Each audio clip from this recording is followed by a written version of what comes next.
My name is Ethan Cole, and I'm 37 years old. 3 months ago, I would have told you that I was one of the luckiest men alive. I had a wife I adored, a home we built together in Portland, Oregon, and a future full of plans, kids, travel, maybe even starting our own small business someday. But that was before I learned that while I was at my weakest, she was in someone else's bed. It started with a diagnosis. I've been having random dizzy spells and bouts of fatigue. After weeks of tests, the doctors told me I had a heart condition that would require surgery. The word surgery hit me like a freight train. My wife, Amanda, held my hand and swore we'd get through it together. She told me I was her world and that she'd be there every step of the way. And at first, she drove me to appointments, sat with me during recovery, and cooked my meals. She even started going to the gym more often, saying she needed to stay strong for both of us. I thought it was sweet.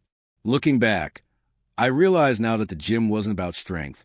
It was about him, the trainer. Amanda's trainer was a guy named Logan, the typical cliche you'd expect in a story like this. Mid-30s, chiseled jaw, full sleeve tattoos, and the kind of confidence that comes from knowing half the women in the gym are staring at you. At first, I didn't think anything of it. She mentioned him in passing. Logan showed me this great stretch, or Logan says my form is improving. I figured it was harmless. After all, I was recovering from surgery. I wanted her to have an outlet to de-stress. But then she started spending more and more time at the gym. 2 hours turned into 3.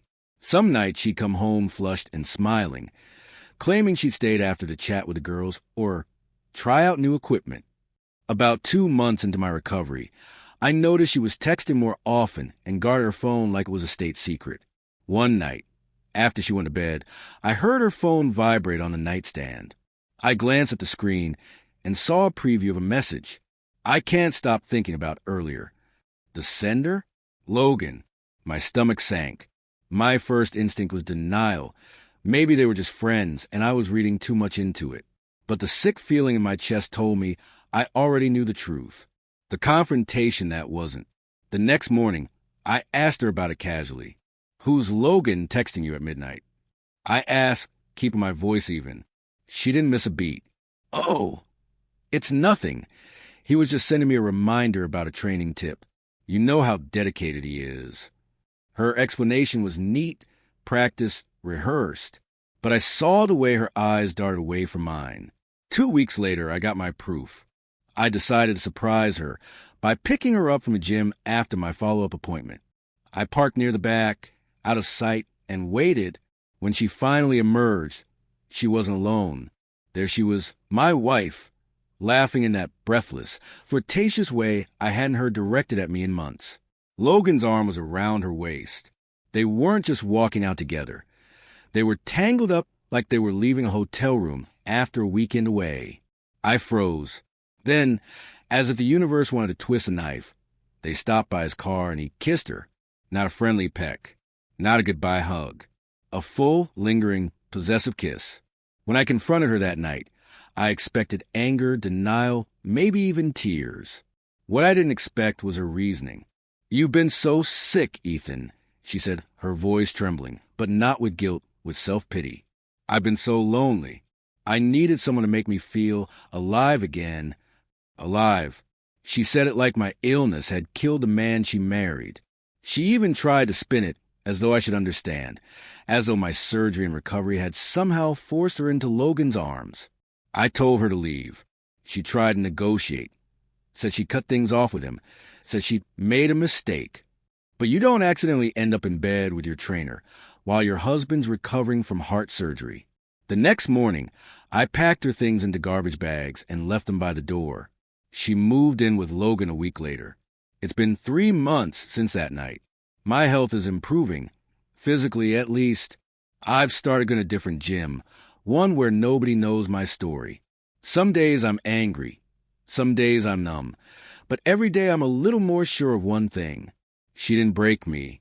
She showed me exactly who she was when the chips were down.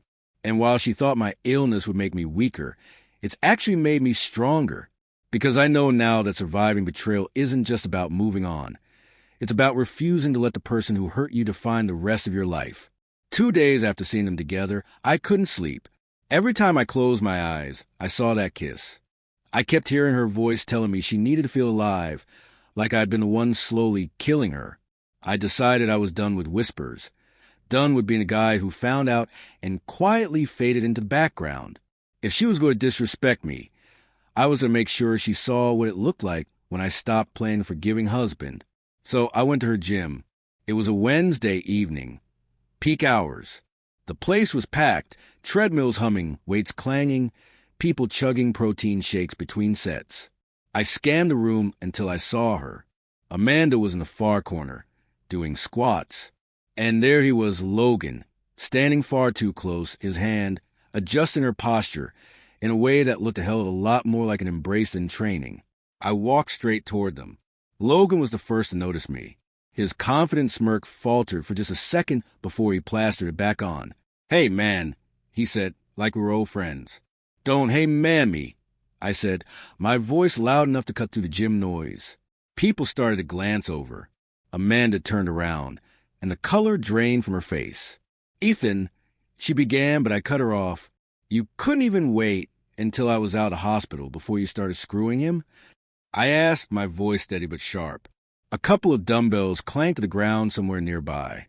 Someone on a treadmill slowed to jog, clearly listening in. Amanda stepped forward, her hands raised slightly like she was calming down a child.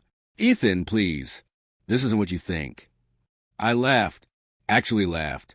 Not what I think. I saw you. I watched him kiss you like you were his wife. Or is that part of the personal training package? Gasps and muffled chuckles rippled through the crowd gathering behind us. Logan's jaw tightened, but he didn't move.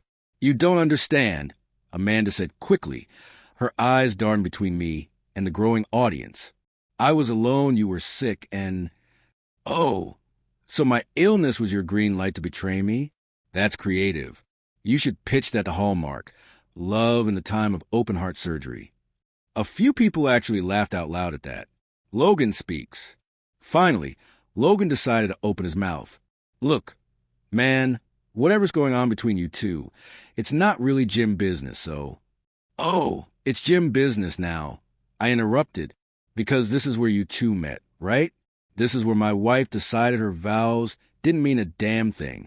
And I think everyone here deserves to know exactly what kind of trainer they're hiring." Now the whispers turned into full-on murmurs. A couple of women near the stretching mats gave Logan dirty looks. Someone pulled out their phone.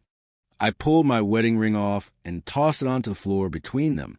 "You can have her, Logan, but just remember, if she could cheat on a husband who is literally recovering from surgery, she'll cheat on you too. That's not a guess. That's a guarantee." Amanda bent down to grab the ring, but I turned and walked away before she could say another word. I didn't look back.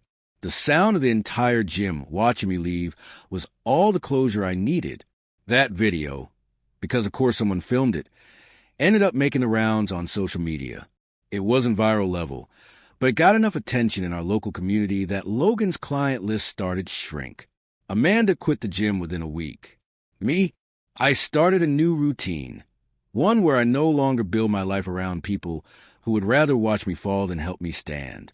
Because in the end, surviving betrayal isn't just about leaving. It's about walking out so loudly they never forget the sound of the door closing.